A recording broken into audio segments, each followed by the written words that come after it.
All right. Thank you, everyone, for joining us here today. We're just going to wait a couple of minutes for a few more people to join, and then we'll get started. We're also going to have a couple of polls that you can respond to right in the polls section of our chat here.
All right, it looks like we still got a couple of people coming in, but I will get us started here with a quick introduction. Thank you again, everyone, for joining us here today. My name is Renee Foster, President of Cybersecurity Canada, here today to talk to you about the CAN CIOSC 104 2021 standard, also known as Cybersecure Canada. I also have Victor Beitner here with me to help with any Q&A, and any questions throughout the presentation can be asked right in the Q&A section. So I will get us started here.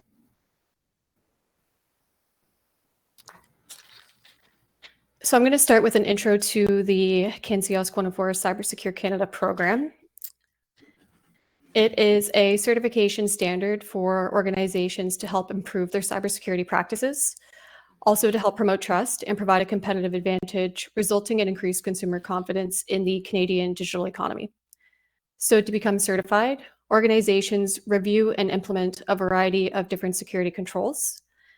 And upon becoming certified, the organization would be issued an official certificate along with our official badge, which can be seen here.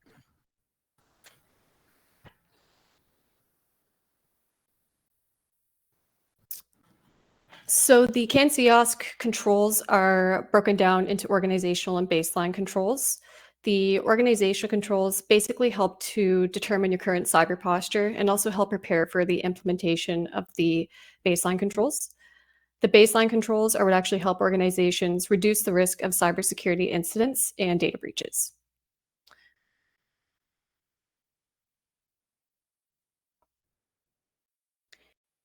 So here's an overview of the organizational controls, and we'll go into each control with a bit of a summary.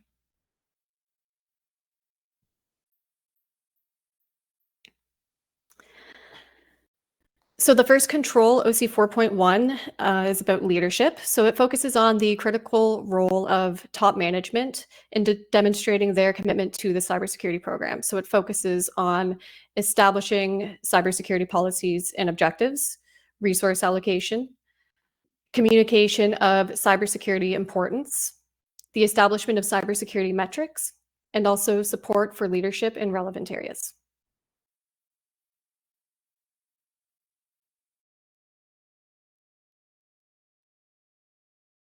4.2 accountability mandates that top management appoint a senior level leader to be accountable for the organization's IT security. This leader's responsibilities include the following. So they'll be responsible for the development, implementation of a comprehensive information cybersecurity program, the creation of information security policies and procedures, the coordination of cyber training and awareness programs, managing responses to data breaches and also suspected security incidents, and identifying and prioritizing organizational risks in relation to the likelihood and impact of cyber threats.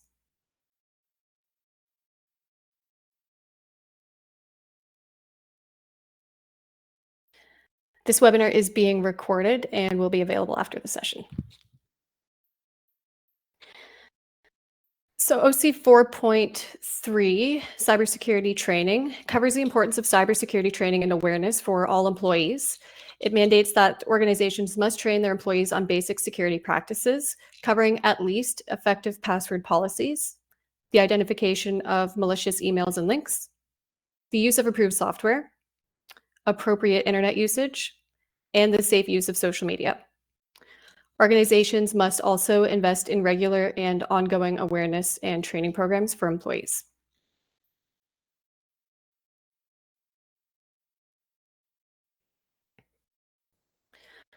OC 4.4 focuses on risk assessment, asset management, and the continuous improvement of cybersecurity practices. So there's 10 subcontrols that are designed to ensure that the organization basically takes a proactive and structured approach to managing cybersecurity risks, maintaining an up-to-date inventory of assets, and also committing to ongoing improvements and evaluations of their cybersecurity measures.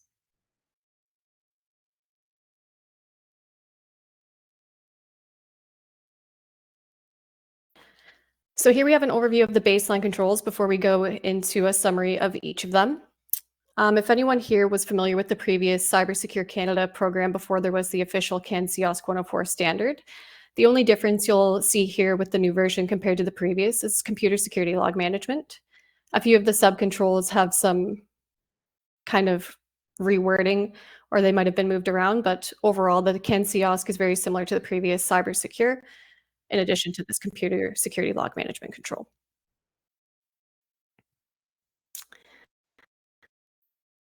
So for the first baseline control, incident response plan requires that organizations develop and maintain an incident response plan to manage cybersecurity incidents of varying severity.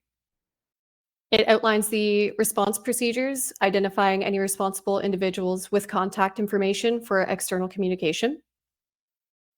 It also requires that an up-to-date hard copy of the plan is available and to consider cyber insurance coverage for incident response and recovery activities with a rationale if not purchased.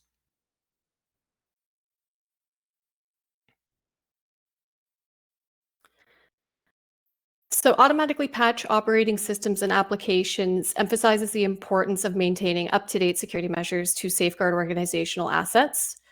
So organizations are required to keep all software and hardware updated with the latest security patches, enable automatic patching for timely updates, documenting the rationale if not available, and to conduct risk assessments for systems unable to support automatic patching to determine if replacement is necessary and compensating controls are effective.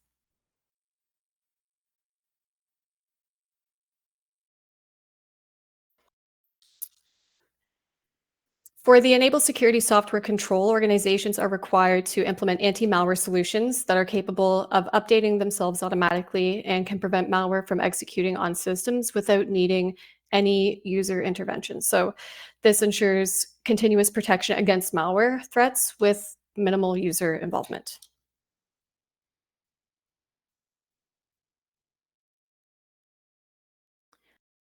Securely configured devices addresses the need for secure device configurations. So organizations must implement secure configurations for all devices, which includes changing all default passwords. Organizations must also disable any unnecessary features, such as blocking unused ports, disabling any unused services, and also removing any obsolete software. All relevant security features must be enabled also to ensure devices are protected against any potential threats.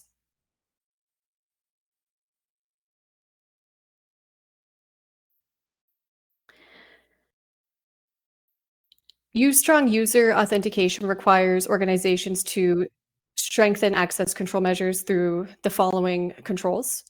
So implementing multi-factor authentication, changing passwords immediately if there is any suspicion or evidence of a compromise, having clear password policies on password management, including guidelines on password length, reuse, any use of password managers, and the conditions under which passwords can be written down, if they can be written down and stored securely. So the use of a password manager is also required to help manage and secure passwords.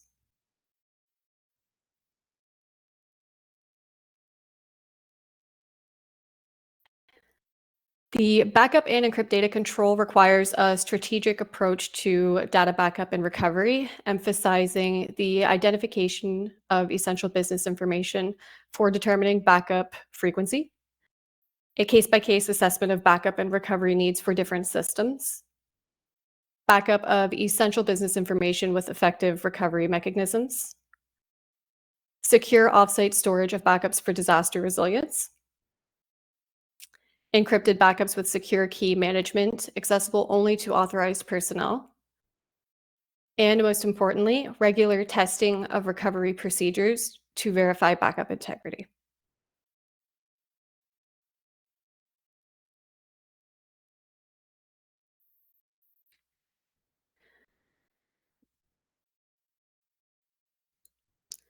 Establish basic perimeter defenses requires organizations to implement robust network security measures, including placement of a firewall between two network perimeters, a DNS firewall for outbound internet DNS requests, activation of software firewalls on end devices, encrypted connectivity for all corporate IT resources, and VPN with MFA for remote access,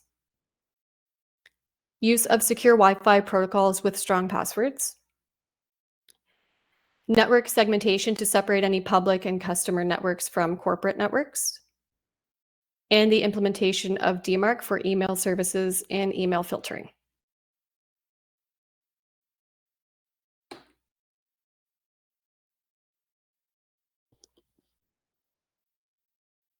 The implement access control and authorization requires the following controls for account management and access controls. Organizations have to provision accounts with minimum functionality needed, ensure that accounts and privileges are removed when no longer required, restrict admin accounts to solely perform admin activities, not user-level activities like email or web browsing, and also to consider adopting a centralized authorization control system for managing access rights.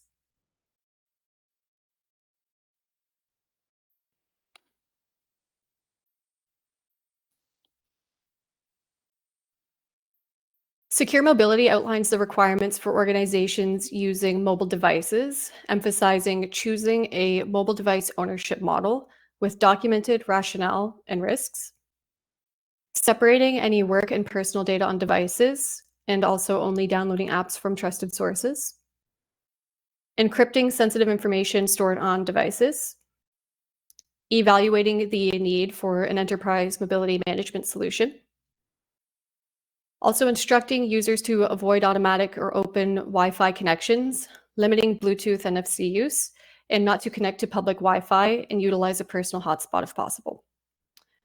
It also requires secure connectivity, VPN, virtual desktop for public Wi-Fi.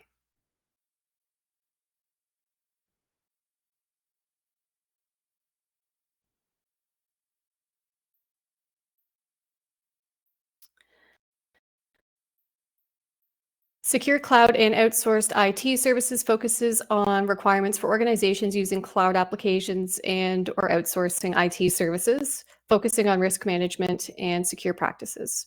So organizations have to assess risk tolerance for outsourced IT providers' handling of sensitive data, obtain SOC or equivalent compliance reports from cloud providers, or document business cases as to why not.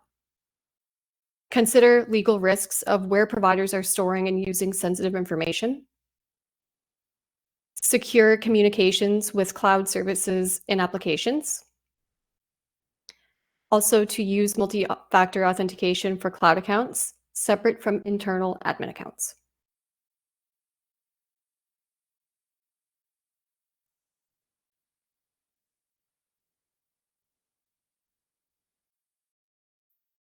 Secure websites addresses the organization's requirement to ensure OWASP top 10 vulnerabilities are addressed when deploying websites, and also ensuring that organizations understand the necessary OWASP ASVS level they need to meet for each website.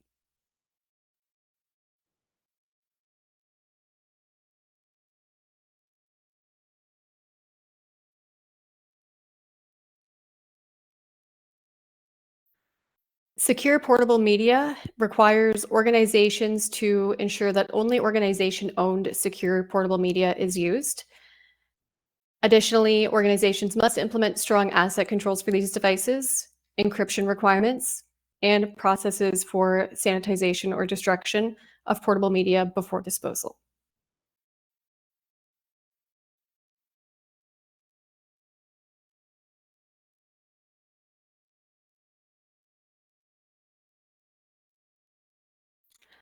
Point of sale and financial systems requires organizations utilizing point of sale terminals and financial systems to adhere to PCI DSS, Payment Card Industry Data Security Standard, and also isolate these systems from the internet.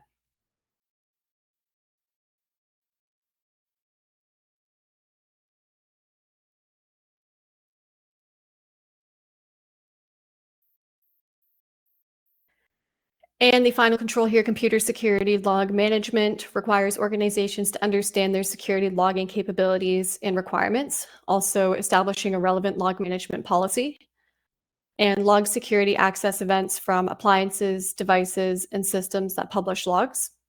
There's also reference to NIST 892 for guidance on security log management.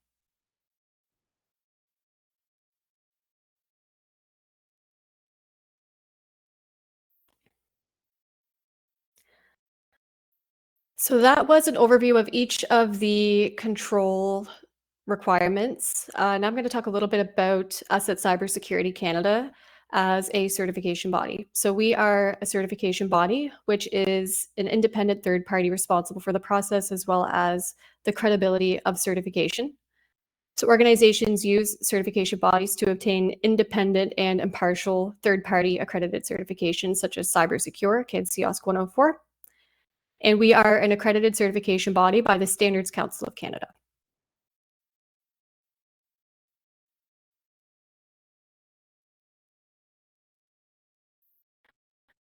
So a quick overview here of our services. As a certification body, we can audit your organization against the CAN CIOSC 104 standard requirements.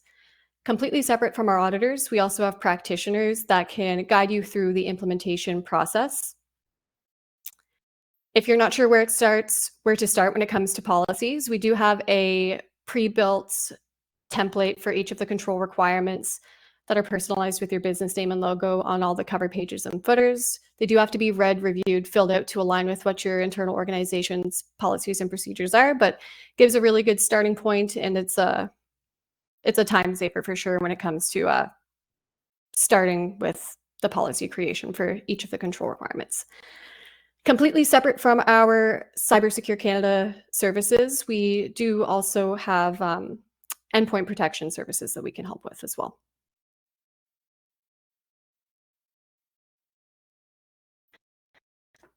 So this here's a quick breakdown of our practitioner process and how they can help.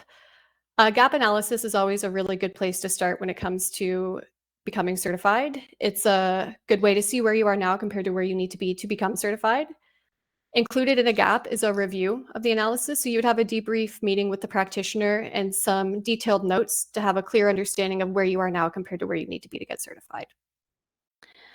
A practitioner can also help create a roadmap to implementing controls and becoming certified. They are here to review policy and evidence and also provide guidance on alignment. And they can do a final review before submission to ensure you aren't missing any key requirements that the auditors are going to be looking out for.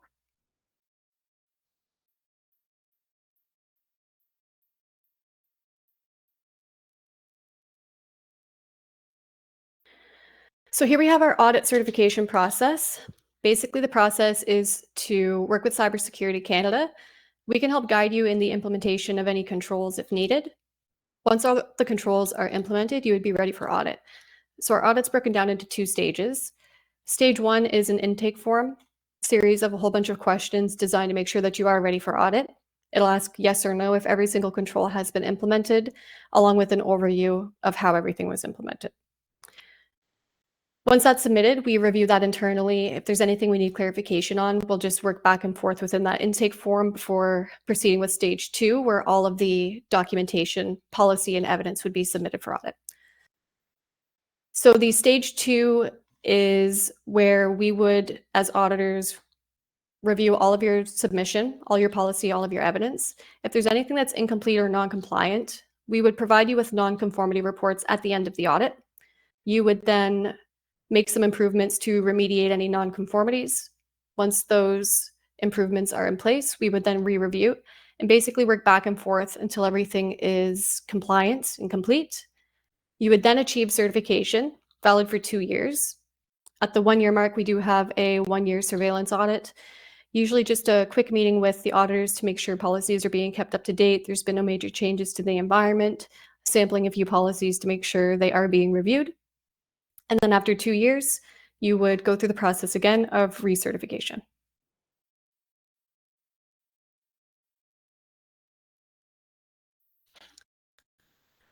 So becoming certified is a great way to reduce the risk of cybersecurity attacks and also have an action plan to mitigate cyber threats. And of course, it's a great way to boost customer trust, showing them that your cybersecurity has been validated by a third party.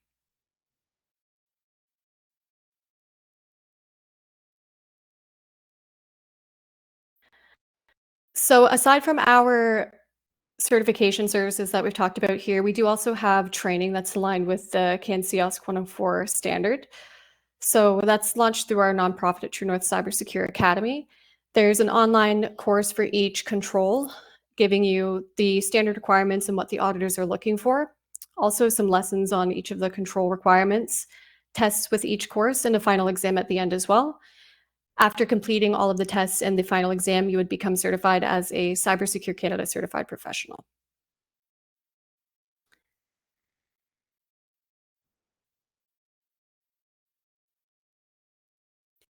Here is a few places where we have been recognized and involved. Also happy to follow up with a copy of this presentation after the webinar today.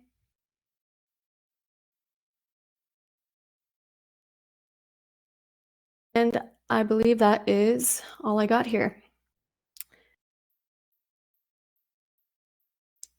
All right, so it looks like we got a couple of questions in chat. It looks like Victor's been answering. I'm not sure if there's anything there that hasn't been answered, Victor.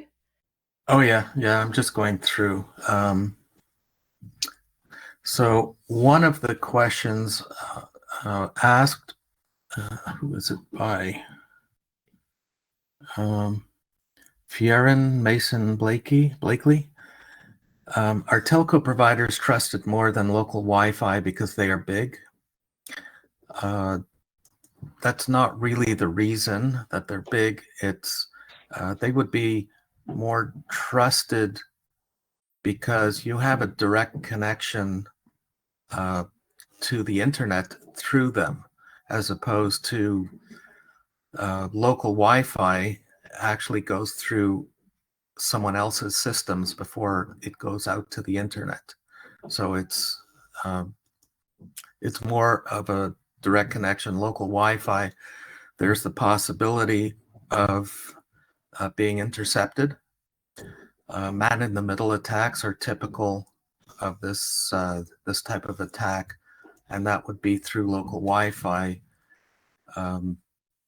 Configurations may not be set up properly so that snooping would be easy to see what goes on, what traffic goes on. So, and then continuing, because they are expected to be more invested in user privacy, their user privacy, the only privacy, unless you're using them for hosting services or any other type of services, they have to protect the data they collect for you. But everyone gets compromised one way or another. So when it comes to the internet, I would expect them to be more secure going in and out from your connection. Using a local hotspot doesn't inherently seem more secure than local Wi-Fi, as you need to trust your own device, which may not be secure. As your telco, which hopefully is, but is hard to understand the level of security provided. The only thing that we know of is that if your device is inherently insecure, you're probably sharing all your information with Google or Apple or one of the apps on your devices. So your privacy is out the window when it comes to that. But interception attacks on direct connections to your telcos is inherently more secure because first the connection from your device to the telco does have some encryption in it, which can be defeated, but that's another issue to discuss. So you have to expect that as long as you remove the ability to have a man-in-the-middle type of attack, you're more secure using a telco. Using a password manager is great, but it puts trust in an outside party. It would be very difficult for an SMB to do security diligence on a password manager as a vendor. Yes, it's difficult, but the problem is you have to, if they've done their due diligence and they have their SOC reports and their ISO reports and they've done all that, that's the most you can expect. And if they've done that and you can get those reports, then you've done your due diligence on them. Again, there's always a possibility of them getting compromised, like LastPass. That wasn't a good one, but they acted on it very quickly, and they resolved the issue and informed everyone that it was resolved very quickly. So that's a good thing. So you are a certification body and not a 3PAO. So a 3PAO is an American term for CMMC. It's a certified third-party assessor organization. Technically, a certification body is a third-party assessor organization. So, but we don't call us that because we're not in the United States. So we are a accredited third-party assessor organization. So yes. To Victor, I guess the constraint of administrator account privileges is distinguished between administrative activity and non-administrative activity. Correct. Perfect. I guess the constraint, yes. So we don't want administrators, because we've seen administrator accounts being compromised when they grab an email or do something and they get compromised from a phish and their account gets compromised, and then you have major bad things, very bad things happening very quickly because of it. So that's why we do not want administrators to do any type of activities other than administrations. No web, no nothing, just whatever is required for their administrators. What is the evidence burden? I'm wanting this in context to SOC 1 type 2 if you're looking at a single point of evidence or full population. I'm not 100% sure on the question, but when we're looking for evidence, we're usually looking for a recent snapshot of the firewall rules that you have in place. We're going to analyze them. Your desktops, the firewall ports are closed. We want them closed unless you can justify with a business reason that you need a certain port open for a certain use. So it's a snapshot of what is happening in the environment. We also look at a listing of all your software that's within the organization, everything on every machine, to actually validate that your patching policy is working. If we see obsolete software, that's a no-no. If it's not supported, we've seen people, with known vulnerable or known exploited software in systems that people forget about, and they have been patched like 5 years ago, but people don't look at it. We need a way of listing and checking at a glance, because we're not going to go through every single computer and cross-reference to all the computers what is patched, what's not patched. So we want everything in a nice orderly fashion with all the versions showing us for each type of software. So if you're running Windows 10 or Windows 11, you'll give us all the versions for that. If you're going to give us Adobe or WinRAR or 7-Zip and all the machines, they should, your third-party patching solutions should cover those applications, should cover all of them. And if not, then you should do some visual inspections of your reports to make sure that your patching systems are working. To get certified, how much does it cost? The actual audit is under $4,000. And we would go through the process for you.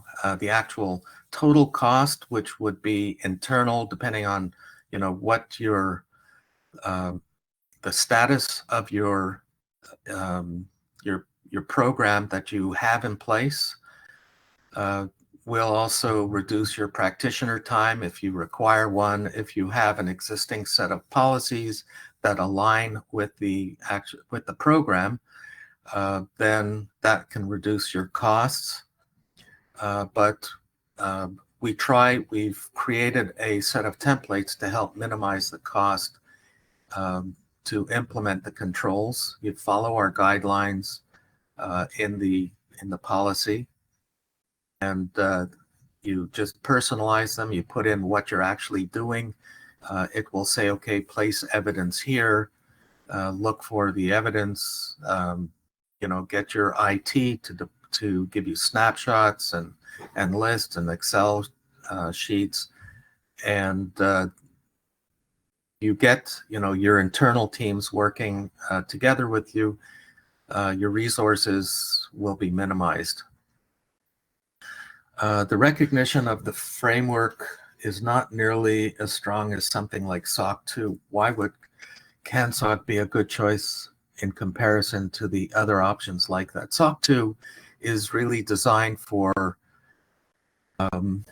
a service provider. So if you're hosting people's data on the net, we would expect you to have a SOC 2 report. CAN CIOSC 104 is it's a low lift compared to SOC. Some of the controls may be similar. Some of the controls may be similar to NIST. Some of the controls may be similar to the ISO framework, but the key is it's a low-cost alternative. It's a low-lift package. It's a basics, so it's a starting point. Anything more you do is great. It's designed for organizations that they need to have something in place, and it's going to be more important when Bill C-26 comes into play, and all the large organizations are going to have to be somewhat compliant. They're going to have 90 days to get through this. All the ISPs are going to have to, anyone in the critical infrastructure world are going to have to be compliant to it. So at least this gives you a program to start. So it will help. You may have to go with NIST compliance. There's no certification for NIST today. You may have to go with SOC compliance or or ISO 27001, but at least with this program, it's 14 controls, it's 55 statements that you attest to with the evidence, so it's substantially lower in cost. Let's see. Yes, a recording will be available. So how do I become an independent auditor? You can be an internal auditor. If you wish to take our course, you'll be trained on what an auditor is looking for, and then you can help align the organization that you're working for or with to shape their cybersecurity policy so it aligns with the CAN CIOSC 104 program.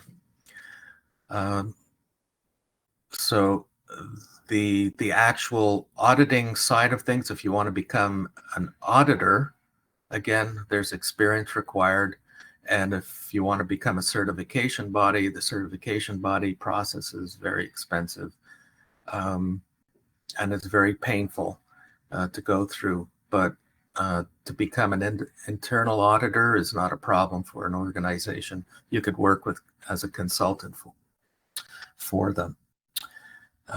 The requirements for a password manager seems very prescriptive, especially in light of well-known hacks. Yeah. Is there, why is there, and what is the lowest risk way of doing it? There is risk in anything you do with passwords. What I'm personally looking for and hoping to see in the very near future is passwordless. We have today Hello on Microsoft and passkeys, and all this stuff is starting to mature, which will hopefully eliminate passwords and password managers. I know a lot of organizations that rely on password managers. You know, they're not going to be happy with the trend that's happening, but because passwords are such, they're too high a risk, everyone's getting compromised because of bad passwords. I think the passwordless is the way to go for the future. When it comes to choosing a password manager, you have to decide, you know, what the risk is. You have to go by the reputation of the organization. Do they manage, you know, their systems properly? Do they have the controls in place? You know, if they've had breaches, how quickly did they respond to the breaches? You know, did they wait 6 months to tell you, by the way? So I think that's something you have to evaluate on your own. What is the reason we don't see public Wi-Fi 6 are not secured? I think I would need a little bit more on it. Maybe you can answer that. Maybe you can send us a hold on a second. Oh shoot, I lost where I was. Okay, yeah, Wi-Fi 6 public Wi-Fi not secured. I don't know. I don't know what you mean by that. Can you elaborate on the True North Cyber Secure Academy? Is this designed more for independent security consultants? We have a partner organization that we want to help get. Absolutely. If you're an MSP or a consultant, and you have a client that wants to get certified, if you go through the process, then you have the foundation to, you know, to shape your client to get them certified. We can help you with the whole process with our practitioners. If it's your first client, you've gone through the program, then you can see what the process is, so you get a better understanding of what's going on. How oil and gas, energy, and manufacturing assets and IoTs can be prevented.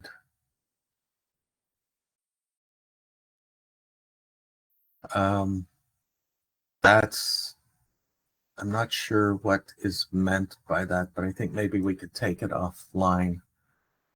Your advice on how to keep employees happy after implementing all the policies and having the staff follow it and commit to all the policies, especially senior technicians, that does not like controls and limitations.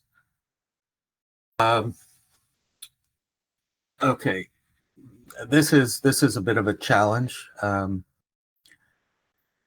Most people don't like, you're right, they don't like the controls, but you know, you have to look at from the management side of things, where it's their job to keep employees happy first. If you're implementing controls, the policies are not really complicated. You know, we don't want you to share stuff online. We want you to download stuff that's safe, that someone's looked at. It's not really much of a burden.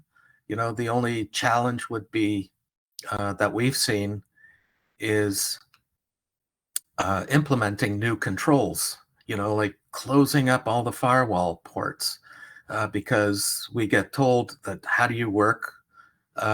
You know, you have to connect to the internet, so we need the ports open.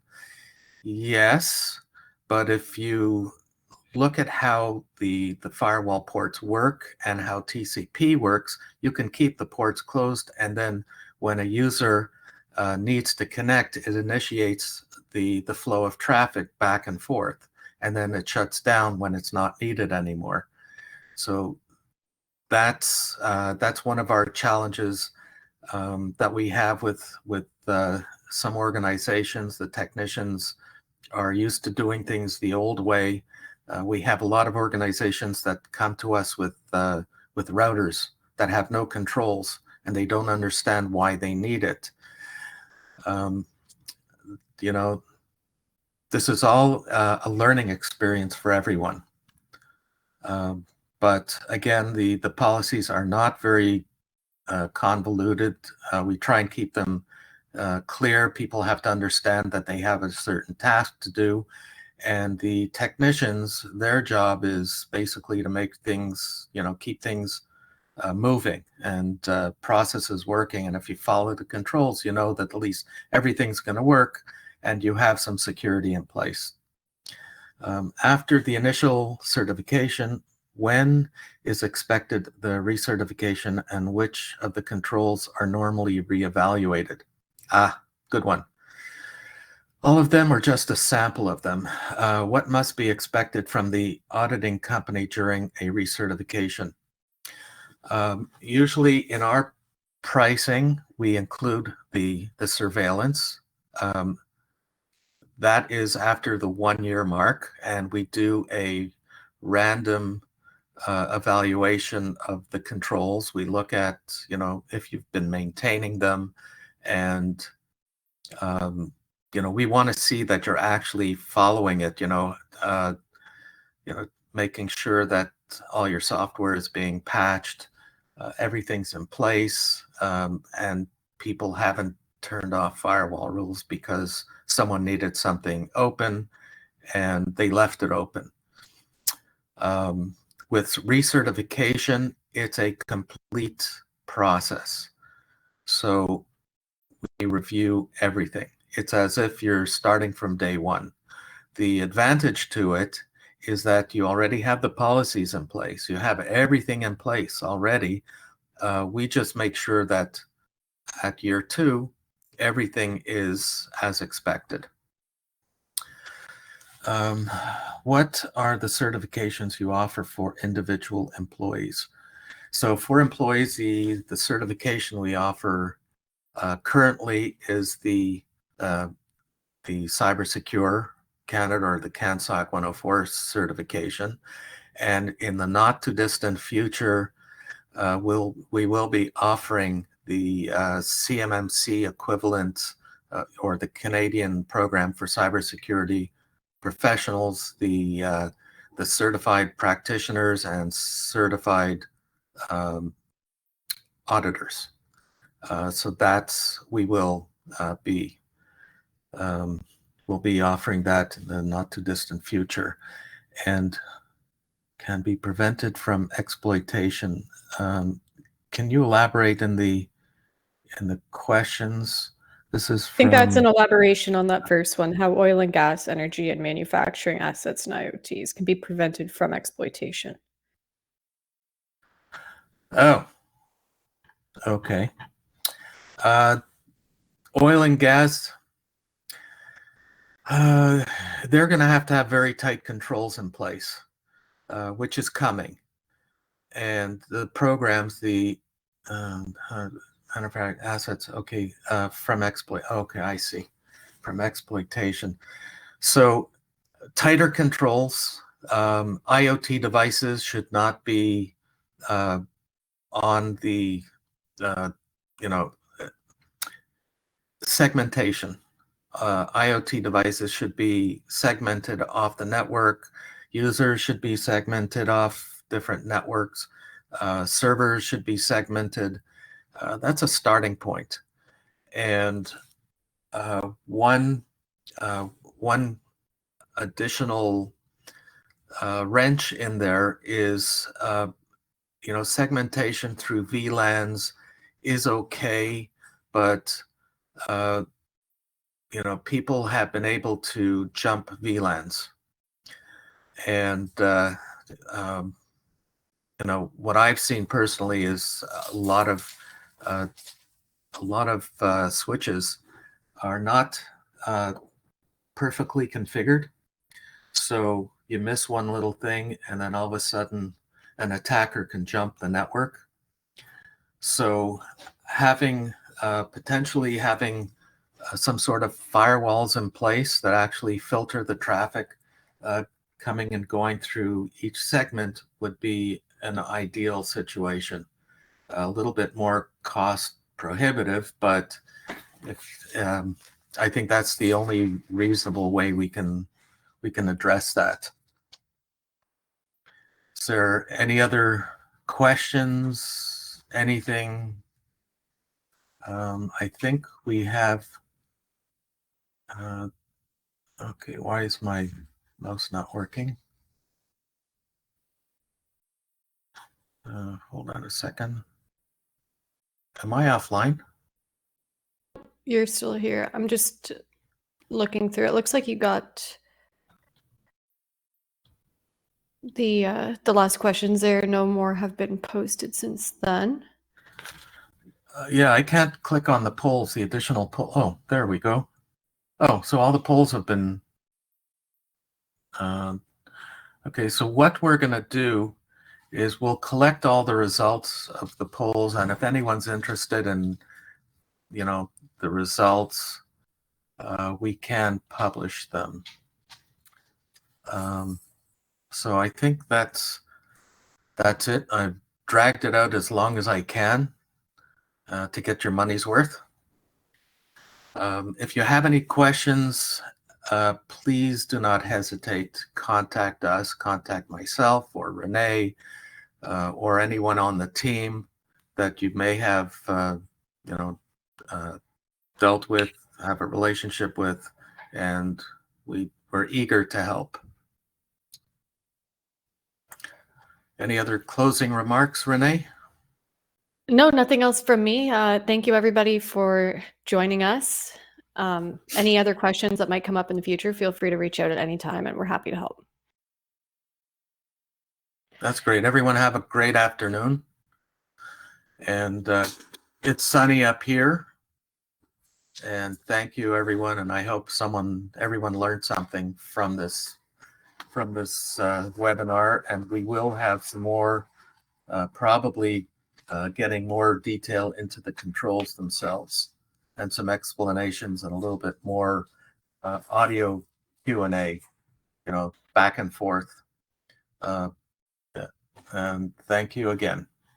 Bye-bye. Bye.